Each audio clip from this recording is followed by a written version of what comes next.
예, 제가 아까 전 시간에 이야기할 때 진나라 조씨의 가신인 필힐이 중모 땅을 근거로 반란을 일으키고 공자를 부르니까 공자가 가려고 하다가 결국 이제 안 간 적이 있는데, 예, 그때 제가 17편 양화편이 17장이라고 했는데 양화편이 17편이거든요.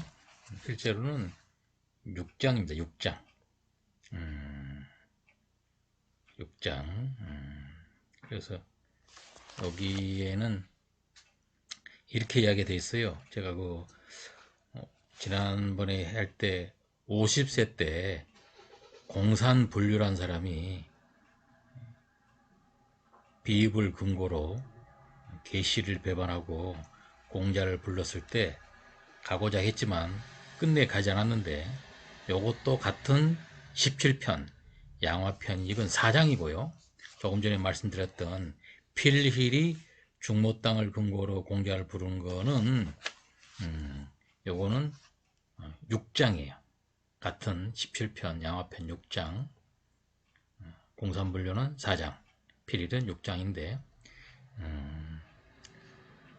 공산분류가 그때 불렀을 때 공자가 가고자 하니까 자로가 갈 곳이 없으면 그만둘 것이지 하필 공산씨에게 가려 합니까? 라고 하니까 공자가 나를 부르는 자가 어찌 헛되이 부르는 것이겠는가? 만일 나를 쓰는 자가 있다면 나는 동쪽의 주나라가 되게 할 것이다. 이렇게 이야기를 했는데 결국은 안 갔고요. 그리고 이제 필일이라는 사람이 불렀을 때도 또 자로가 이야기합니다. 이전에 제가 선생님께 듣기로는 직접 자신에게 착하지 못한 짓을 하는 자에게는 군자가 그 무리에 들어가지 않는다 하였는데, 필일이 중모 땅에서 반란을 일으켰는데 선생님이 가려고 하면 어째서입니까? 그랬더니 공자가 그렇다, 이런 말이 있다. 굳세다 이르지 않았는가? 가라도 열버지지 않으며 희다 이르지 않았는가? 물들여도 거머지지 않는다. 내가 어찌 조롱박이겠느냐? 어찌 매달려 있기만 하고 먹지 못하는 것이겠느냐? 이렇게 해서 이야기를 했습니다만 결국은 가지 않았어요. 공자가 참 자기의 이상을 펴기 위해서 이렇게 저렇게 시대를 해본 그런 흔적을 우리가 볼 수 있는데,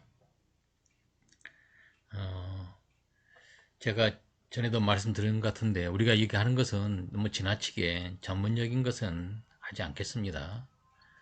저도 얼마 전까지만 해도, 몇 년까지만 해도 문헌학, 문헌학, 서지학 이쪽에 좀 관심이 있어서 우리 독도는 우리 땅 할 때 세종실록 지리지 뭐 50페이지 세 줄 이런 것처럼 정확하게 어떤 책 어디 나온다 이런 걸 다 이제 알고 있었는데 이제는 그게 별로 크게 중요하지가 않다고 생각이 됩니다. 그래서 공자의 일생을 우리가 공부할 때도 대략적인 것을 알고 그런 내용이 있었구나 이렇게 해서 참고하면 되지, 그거를 뭐 구태여 정확하게, 그런 경우는 이제 논문을 쓴다 그럴 때는 관련된 자료를 직접 찾아봐야죠. 남이 쓴 것도 참고하지만 조금 내용이 옮기는 과정 중에 저자가 잘못 옮기는 수도 있고요. 잘못 이해하는 수도 있고, 그러면 원본을 직접 확인해 봐야 되는데, 어쨌든 우리가 공부하는 이 공자 일생, 그리고 앞으로 공부하게 될 논어의 해석 부분은 일반인 대상으로 누구나 다 그 강의를 듣고 이해할 수 있는 그 것으로 저는 하려고 합니다. 지나치게 전문적인 것은 지양하겠고요. 또 전문적인 것을 알고 하시는 분들은 전문 서적을 보고 또 전문 강의가 아마 있을 텐데 들으면 되겠습니다. 자, 그리고 이제 여기 또 이제 제가 이 부분 뺐는데 또 이제 조간자란 사람이 뭐 정치를 좀 잘한다고 그래서 그쪽에 또 가려고 그랬어요.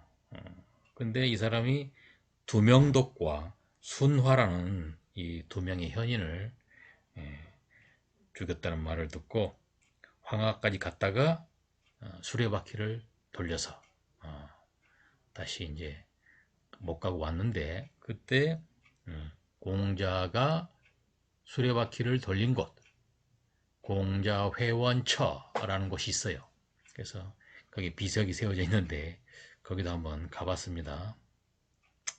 근데 저보다 먼저 간 사람이 있었는데 그 사람이 갔을 때는 이 비석이 깨져가지고 길 옆에 도로 옆에 있었나 봐요. 구석진 곳에. 그래서 그 이야기를 했더니 이걸 이제 붙여가지고 제가 갔을 때는 보건소 앞마당에 구석진 곳에 서 있는 걸 봤습니다. 근데 이제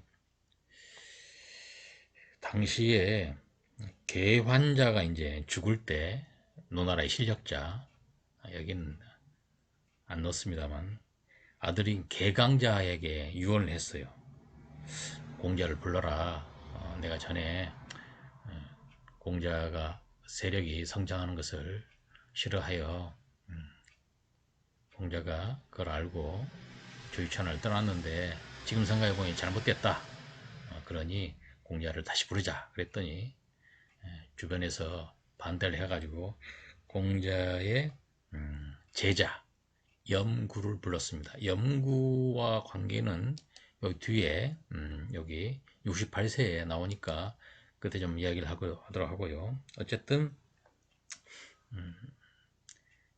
개 환자가 그런 이야기를 한 게 있고요. 그래서 그 부분도 공자 춘추 전국시대 때 영화에 나오죠.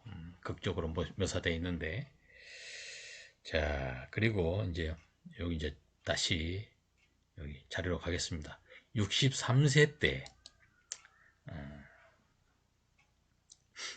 공자가 이제 남방의 대국인 초나라에 가려고 했는데 이때에 진나라와 채나라의 대부들이 공자 일행을 군대로 포위했어요. 그러니까 공자가 크게 생명의 위협을 당한 게 여러 번인데 여기 광땅을 지날 때 한번 생명의 위협을 당했고요. 그 다음에 요 사마환퇴 여기도 그렇고 그 다음에 이제 진나라 채나라에 있을 때 이 사람들이 대부들이 높은 벼슬아치들이 아까 이야기했잖아요. 진나라의 공자가 위나라 다음으로 이쪽에 많이 머물렀는데 자기 나라의 사정을 잘 알고 있어요.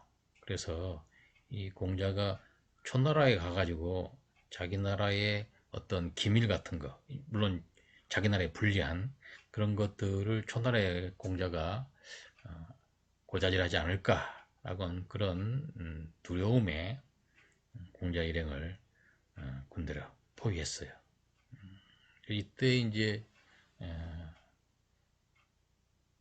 일주일 동안 굶었다고 그러는데 재진절량이라고 진나라에 있을 때 양식이 떨어졌다, 식량이 떨어졌다. 그랬을 때 공자는 여유 있게 검은고를 연주하고 있었다는 그런 이야기가 있는데, 자, 그게 지금도 이 지역이 그 기념해서 남은 그런 건물이 있는데 현가대라고 현가대 검은고를 연주하고 노래를 불렀다. 그게 남아 있어요. 어쨌든 나중에 포위가 풀려서 초나라로 가게 됐는데 이때에 일주일 동안 식량을 구하지 못해서 굶었는데 그때에 제가 조유천을 할 때 여기를 한번 간 적이 있거든요. 아까 말씀드린 것처럼 현가대라고 있는데 같이 간 중국인 교수가 정주에 있는 대학에 근무하는 분인데, 젊은 분인데, 이쪽에 온 적이 있대요. 그런데 자기가 지도하는 학생의 학부형이, 이 공자가 여기서 일주일 동안 포위당했을 때 먹었던 음식이 있대요. 쿠차이라고. 쿠차이. 그래서 쿠차이라고 그래서 그걸 한자를 어떻게 쓰냐 하겠더니 잘 모르더라고요. 그래서 제 생각에는 쓸 꽃자, 괴로울 꽃자에다가 나물 채자를 쓴 게 아닌가 생각되는데, 그래서 그 책에도 안 나와요. 그래서 제가 그걸 먹은 적이 있는데, 이쪽에 요 진나라 이쪽에는 아주 작은 호수가 많아요. 아주 시골인데, 그러다 보니까 호수 근처에 나는 그런 식물인데, 밑둥을 잘라서 이제 그걸 먹는데, 제가 갔을 때 이게 보호식물이 돼가지고 일반인은 먹을 수 없게 돼 있는데, 제가 갔던 그 이슬람 음식점에는 이야기를 했더니 이걸 마침 한 접시 남아 있다고 해서 제가 먹은 기억이 있습니다. 생김새는 파하고 비슷해요. 파. 그래서 제가 그걸 한 접시를 먹었는데 더 이상 없다고 하더라고요. 당시에 10원, 요즘 같으면 1,500원인가요? 정도인데, 파하고 같이 섞여 있어서 파는 향이 강하잖아요. 먹어보니까 그거는 마치 뭐 무 먹는 것처럼 맛은 없어요. 씹는 것도 없고. 근데 겉으로 봐서는 파는 가만히 보니까 색깔이 연두색이 좀 있고, 이건 색깔이 하얀데, 나중에 말씀드렸던 현가대의 그 기념물 건축물에 갔더니 거기 노점상에 파는 아줌마한테 물어봤더니 이게 보호식물이긴 하지만 몰래 팔고 있더라고요. 말린 걸 아마 파는 모양인데, 그거를 제가 한번 공자 일행이 요 진나라 거기에서 식량이 떨어졌을 때 먹었던, 아마 요기하기 위해서 먹었던 것 같아요. 그걸 한번, 아마 그 구차이라는 음식은 중국 여행 갔다 온 사람 중에 공자 유적지 답사하는 사람 중에 아는 사람이 제가 아마 최초가 아닐까 생각합니다. 그런 것이 이제 그쪽 지역의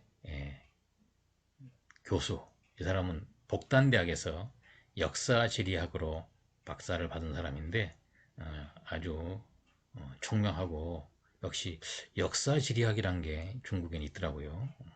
그래서 또 마침 합부형 이쪽 지역에서 공자 일행에 그 식량이 들어있을 때 먹던 음식을 맛본 적이 있습니다.